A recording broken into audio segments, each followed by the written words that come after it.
You heard me tell the rest of them. These pictures are not for sale. I paint them for my own amusement. I am a great artist, and I like to see my own work all around me. That's why I will never, never let one single picture go.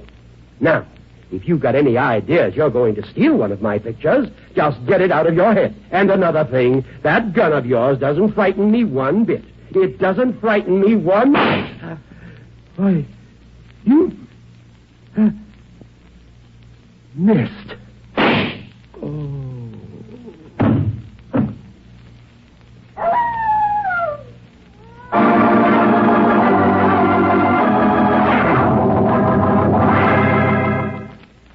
Dr. Danfield, student of crime psychology, has many times provided the police with a solution to a baffling crime. There's an interesting case ahead for the doctor today.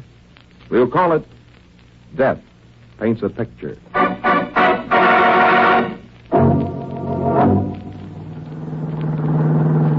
Death Valley. They sure named it right, Dan. How can people stand living out in such a lonely place as this? Oh, usually they have some psychological quirk, Rusty. Either they've been wronged by someone, or they themselves have wronged someone. They can't stand people, so they bury themselves in loneliness. Practical escapism. I'd rather lose myself in a crowd. Then there are some people who just love the desert. Well, it gives me the shivers. Yeah, we better start looking for a place to put up for the night. You said it. Yeah, I see. According to the information given us by the Auto Club, there should be a place coming up pretty soon. A place called Shoshone Wells Hotel. Well, we'll probably drive right on past it the way this sand is blowing. Yes, I don't like it. Automobiles have been covered up with that stuff. Oh, Dan, don't say things like that. Well, you can stop worrying, Rusty. There's the hotel. That awful-looking place? Yeah, we can't be choosy at a time like this. I guess we turn in here, not much sign of a road. Sand's blown over it. Oh, isn't there some other place, Dan, further on? Not for 80 or 90 miles, there isn't. Oh. Yeah, here we are. I don't like this place, Dan. Oh, well, we'll be on our way in the morning. Right now I'm hungry, and I want to get inside somewhere where I can get this sand out of my eyes. Come on. Oh, and you don't help either, Mr. Coyote. Yeah, let's see now. Yes, there's that doorbell. Oh. Huh. Chimes in a place like this? Yes, it does seem rather odd, doesn't it? Well, at least there's somebody here. It isn't closed for the winter. Oh. Well, good evening. My secretary and I would like rooms for the night. Oh, well, come right in. Come right into my poor establishment. Why, Dan, he... Quite, I see. I'm Dr. Daniel Danfield, and this is my secretary, Miss Fairfax. A doctor? Well, I'm very fond of doctors. They're always convenient to have in attendance when anyone dies.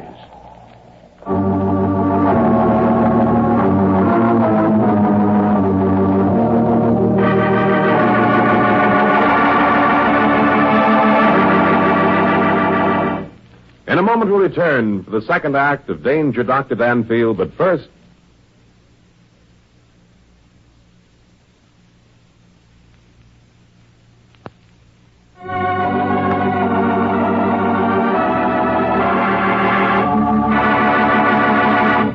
Now back to Michael Dunn for the second act of Danger, Dr. Danfield.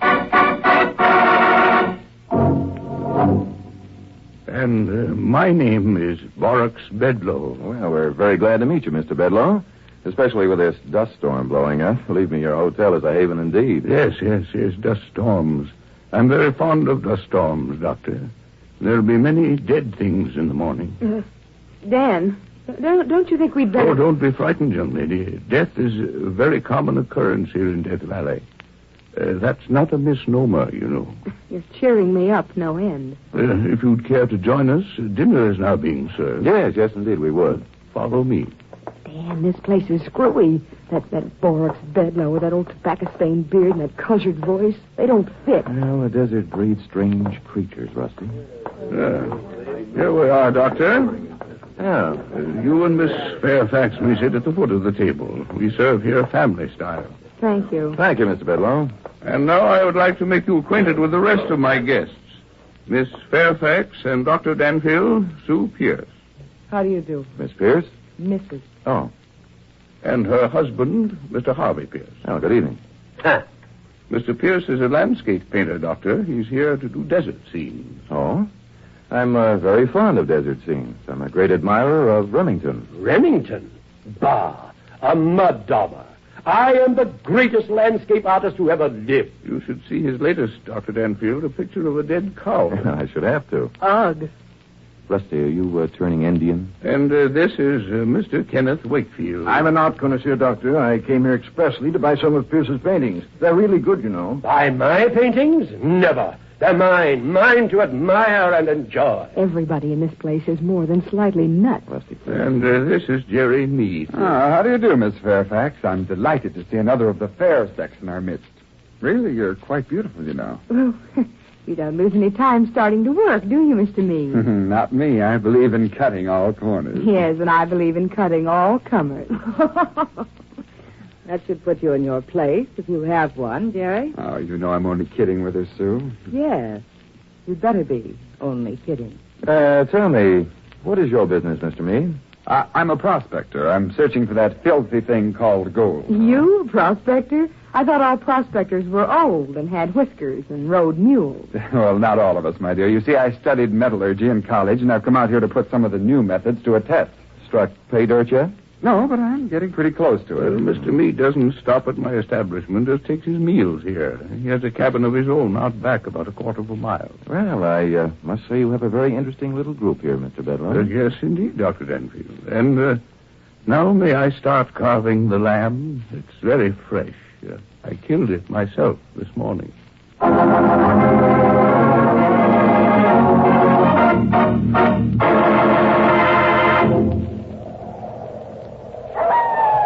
Danfield. Oh, it's you, Mrs. Pierce. I'm sorry I didn't hear you come out. I was out here watching the sand blow. Dr. Danfield, you've got to take me away from here. The wind is howling so loud. What did you say? I said you've got to take me away from here. Well, now, Mrs. Pierce, I can't stand it. The desert, the barrenness, the loneliness. That darn wind. Well, why don't you have your husband My take... husband, I hate him. I hate him. What, if you hate him, why did you... Do you think a girl such as I, young, virile, and... Yes, beautiful. You think I could love a doddering old man who's over twice my age, do you? Do you? Then why did you marry him? Why does any young girl marry an old man? Money. Position. Mrs. Pierce, you should have thought about that before you got yourself mixed up in this mess. Gotta get away. I'll die if I don't. Oh, you will take me with you, won't you, Doctor? I'm sorry, Mrs. Pierce, but I never interfere where a man and wife are concerned. I'll have to say no. You've got to take me. You've got to take me. No. Oh, Mrs. Pierce, please. Now stop it, will you? Oh, I'll see what I can do. You will? You'll take me with you. I didn't say that. I said I'll... Take your arms away from Dan, you three-timer. Rusty, I didn't hear you come out. If that woman doesn't drag herself out of your arms this instant, nobody'll hear her go in.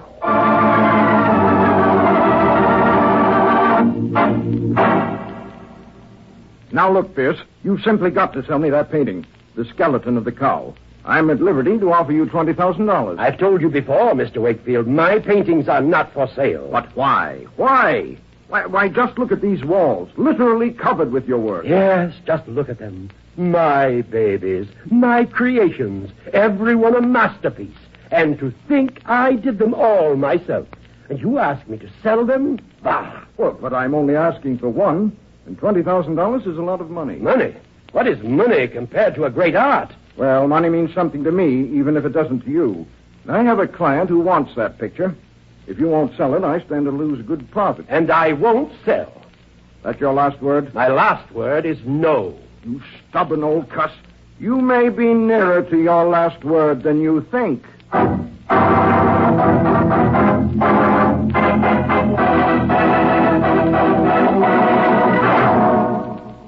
And now, Mr. Bedlow, Rusty and I really would like to take a look at Mr. Pierce's paintings. That is, if you think he won't mind. Well, come on. We'll see if the old boy's in. Right.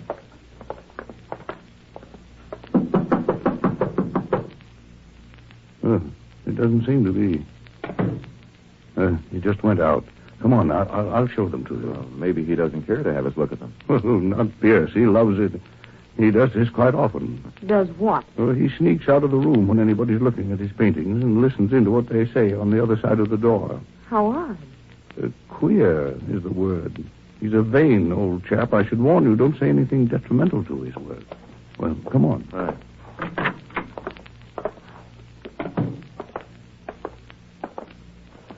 Dan, just look at these paintings.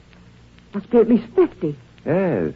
Pierce is nothing if not prolific. He's a productive dynamo. I'm sure he lives for nothing but to paint. Oh, no wonder his wife is turning to newer pastures.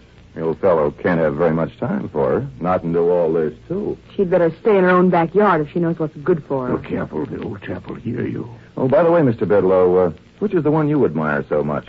The one you were speaking of at dinner? The dry water hole? Yes. I believe you called it, the dead cow. Oh, yes, here it is, right over here. Oh? Wow. How do you know? Dan, it's horrible. If you ask me, it stinks. Who said that? I did, Mr. Pierce. Why, you dare to criticize my work? Me, Harvey Pierce? But Me, the greatest landscape artist alive today? I'll have you know, young lady, that you know nothing of art. Each and every painting on that wall is a masterpiece. Well, I know. Now, get out! Dan, I think we'd better go. Yes, indeed. Come along, both of you. Get out! Dan, that poor old man nearly had apoplexy. He's positively a neurotic. Interesting, Dr. Danfield. Do people die of neurosis? Not usually, Mr. Bedlow, but it can be a contributing factor. Very interesting. Well, I suppose you'd both like to go to your room? Yes, I'm rather tired. I'm just plain sleepy. Yes, it's always nice to have a good night's sleep. So uncertain, though. What do you mean? One never knows whether one will ever wake up again. Does one? Mr. Boris Bedlow, do you want to know something? What, my dear? I wish you'd crawl way off somewhere and die.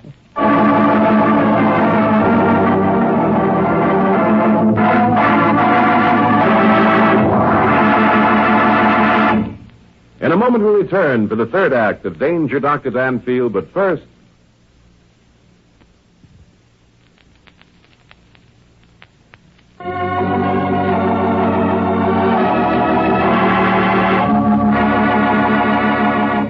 Now back to Michael Dunn for the third act of Danger, Dr. Danfield.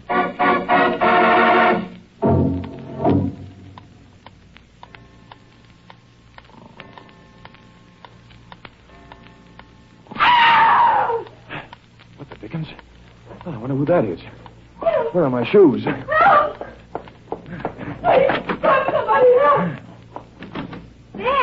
what's happening? Oh, it sounds like Sue Pierce. Come on, she's downstairs. What would Sue be doing downstairs at this time in the morning? I don't know. Hey, she's in the room where the paintings are. Help! Please, somebody help! Mrs. Pierce, what? Look! Oh, Dan. What's going on in here? It's Harvey. What? Oh, he's dead. I know it. I can tell. It's not only dead, Mr. Bedlow. Mr. Pierce has been murdered.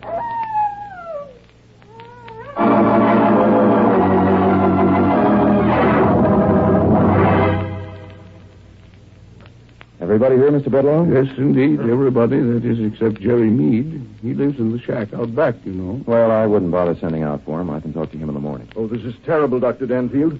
Poor old Pierce. Yes, Mr. Wakefield. Murder is always terrible. Yeah, it's strangely quiet. Something seems to be missing. It's the wind. The wind has stopped blowing. It's always quiet when there's no wind. Yes, that must be it. No wind and no coyotes. Oh, beg your pardon, my mistake. Now, let's see. Apparently, from the condition of Mr. Pierce's body, he was killed about 2 hours ago by a bullet through his heart. Now, Mrs. Pierce, just how did you happen to discover the body? I went to bed about 11. Shortly before 3, I woke up and saw that Harvey hadn't come up yet. I thought maybe he'd fallen asleep down here, so I came down to bring him up to bed. Yes? When I came in here, the light was out. I lit it. Yes, that's enough, Mrs. Pierce. We know the rest. Mr. Wakefield, what time did you go to bed? Oh, I don't know. About 11:30, I guess. Bedlow, how about you? Well, right after you and Miss Fairfax went upstairs, about 12 o'clock. And what time did Jerry Meade leave to go to his cabin? Well, right after dinner. I let him out the door myself. Good. Now, did any of you wake up, say, around 1 o'clock? Were any of you startled by a sharp sound? Dan, What are you getting at? Well, that's about the time Pierce must have been killed. I want to know if anybody heard the shot. Well, I hardly believe any of us could have heard the shot in Danfield, not the way the wind was blowing. Yes, you may be right. Hey, Dan, one of the pictures is missing. Where? Right up there. See? Where the wall is faded. There's a perfect outline of where a painting has been hung. Yes, so it is. Well, Mr. Bedloe, would you have any idea as to just what painting has been hanging there? Well, by George, yes, it's been stolen. That was the picture of the dead cow.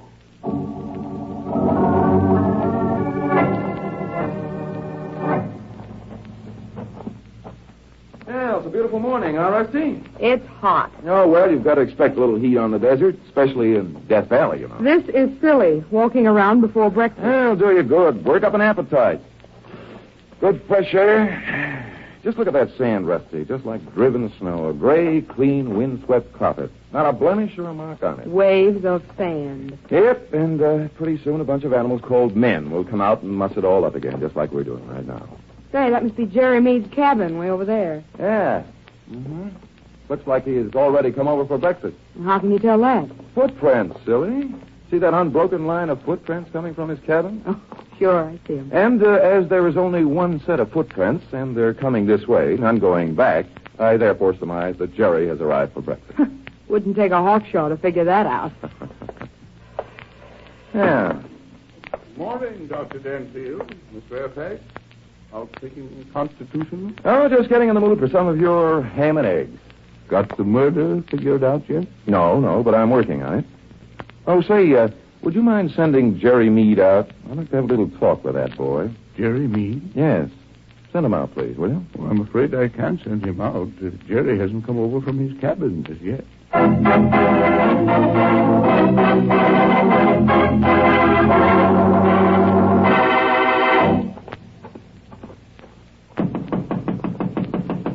Yeah, who is it? It's me, Jerry, Dr. Danfield. Can I come in? Sure, walk right in. Door isn't locked. Well, you're rather a late riser, huh, Jerry? Oh, yeah, I've taken the day off today. Thought I'd sleep in. Well, why didn't you bring your little honey with you? Rusty? We'll leave Rusty out of this, if you don't mind. Okay, I don't mind. Well, what'd you come over for? Certainly not to see if I wash behind my ears. No, Jerry. I'm investigating a supernatural phenomenon. Ghosts? No, I don't think so, Jerry. I'm just wondering how a man could walk over to the hotel from this cabin in the dead of night, leaving a perfectly clear trail of footprints, kill a man, and then get back to this cabin without leaving a mark. Well, who did that? I was hoping that it might be you. Me? Yes. Say, what is this? Hey, wait a minute. Did you say somebody was killed? I did. Who? Old Harvey Pierce. Harvey? Oh, hey, that's wonderful. Now Sue can get out of the desert. Mind if I take a look around your cabin, Jerry? Well, what for? Well, there's a gun missing. Also, one of Pierce's paintings. One of the old boy's paintings. Well, you couldn't get one of those things inside this cabin, let alone hide it. Yes, I guess you're right. Unless the canvas was cut out of the frame and rolled up. Oh, I wish I could think of things like that. Now, come on, Danfield. I'll help you look.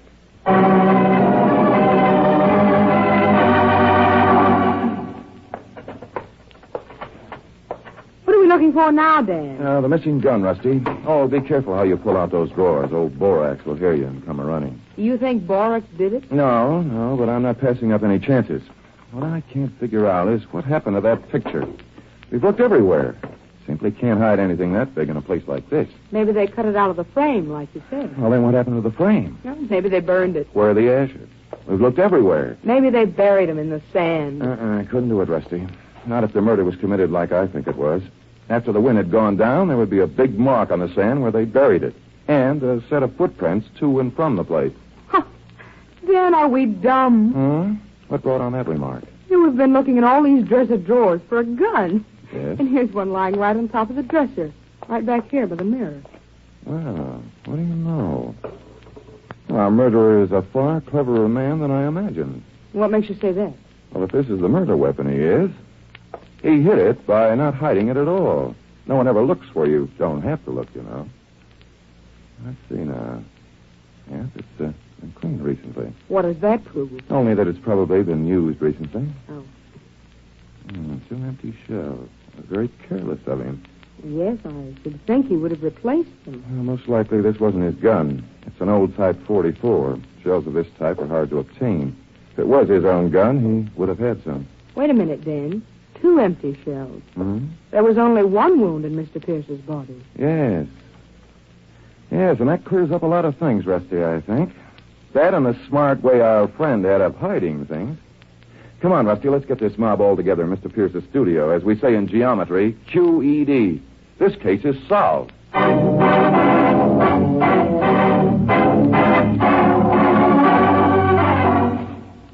Well, they're all here, Danfield. Well, thanks, Bedloe. Well, come on, Danfield, out with it. I want to see what kind of a case you've dreamed up about me so I can get in touch with my lawyer. You tried to buy the picture, didn't you, Wakefield? Well, of course I did, but I didn't steal it. I'm rather inclined to believe you. You hated your husband, didn't you, Mrs. Pierce? I did. There's no use denying it. I told you myself. Enough to kill him? I don't know. Maybe I would have if somebody else hadn't saved me the trouble. I see. Borax, how about you? Well, surely, Dr. Danfield, you don't think I did it. What possible reason would I have to kill a paying customer? Well, you're almost a psychopathic case, Mr. Bedloe. You have an obsession about death. You better watch yourself that you don't someday cross over the borderline and actually commit one of the crimes you're always dreaming about. Why, yes, maybe you're right. Now, you, Rusty. Me? Well, Dan, I didn't do it. Now, I'm certain about you, Rusty. I just want to ask you a question. Don't scare me like that. If you were going to hide a needle, Rusty, where would you hide it? Oh, that's easy. In a haystack. Yes, but everybody hasn't got a haystack. Where next? Why, in with another bunch of needles, I guess. Right. Now, Jerry, where would you hide a picture if you wanted to hide one? But I don't want to hide a picture. Well, that doesn't answer my question. I know. With a bunch of other pictures. Right again, Rusty. So, let's take a look around, shall we? There's about 50 pictures in this very room. Well, I see it. The dead cow. Yes, isn't it? Right over here on the opposite side of the room. Well, then it wasn't stolen at all. Oh, yes, it was, Jerry. You stole it just as surely as if you had taken it to your own cabin. And just as surely as you murdered the man who painted it. Why, you're crazy. I wasn't even over here last night. The tracks in the sand proved that. The tracks in the sand prove that you were over here. The only thing they don't prove is that you went back to your cabin. Well, if you're so brilliant, then, how did I get back? We'll get to that later. Right now, I want to look behind this picture. Why, Dan? Well, I think we'll find a bullet hole. The hole from the bullet that we didn't find in Mr. Pierce. There, you see, Jerry? I'll bet that hole was made by a 44. But it wasn't my gun. Oh, Jerry. Up to a point, you were so clever. Now you have to go and spoil it all. Oh? And how did you come to that conclusion? By proclaiming the fact that it wasn't your gun, you admitted that you know whose gun it was. Well, nobody but the murderer would know that, Jerry. Mr. Bedloe, would you mind calling the sheriff?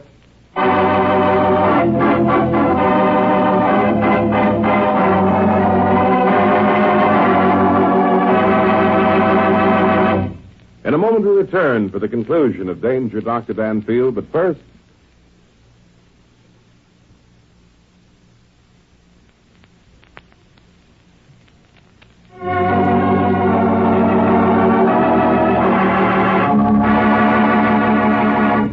Now we return to Michael Dunn for the conclusion of Danger, Dr. Danfield.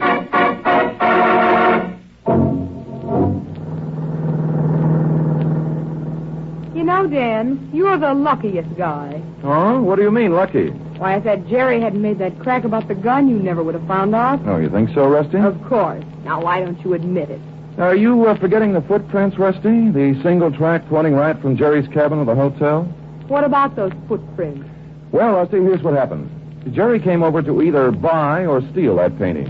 He heard Wakefield offer $20,000 for it, and he thought he had a chance to find gold quick without having to dig for it, you see. Well, what's that got to do with the footprints? Well, the sand was blowing around like all get out when Jerry came over, and he counted on it covering up all his tracks. But all of a sudden, the wind stopped blowing. You can imagine the quandary our boyfriend was in. He committed a murder, and in the morning there would be a perfect trail, a one-way trail straight to his cabin, pointing him out like the finger of doom. Oh, my gosh, what did he do? They went back to his cabin. Well, I know, but his footprints were pointing the other way. Of course. That's why he walked backwards. Backwards? Yes. What he didn't realize was that anyone walking backwards always puts the weight on the ball of the foot instead of on the heel, as they do when walking naturally. It showed up in that nice, clean sand like a kid's drawing of a mustache on his best girl's picture. Oh, Dan, I hate those coyotes. Oh, well, come closer and I'll protect you. Dan. Oh, yes, Rusty? Do you suppose we could make that darn thing howl again? Mm-hmm.